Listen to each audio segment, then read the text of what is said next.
Hello అందరికి, చూసారా fish fry.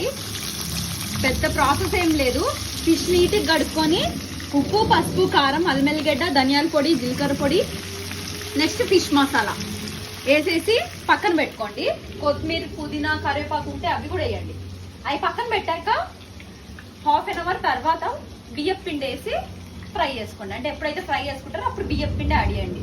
క్రిస్పీగా భలే టేస్ట్ ఉంటాయి. ఎవరైనా వచ్చినప్పుడు ఇలాంటి సింపుల్ డిషెస్ చేశారనుకోండి, టైం సేవింగ్, మనకి ఎక్కువసేపు చేసినట్టు ఉండదు, టేస్ట్ మాత్రం సూపర్ గా ఉంటుంది. ట్రై చేయండి.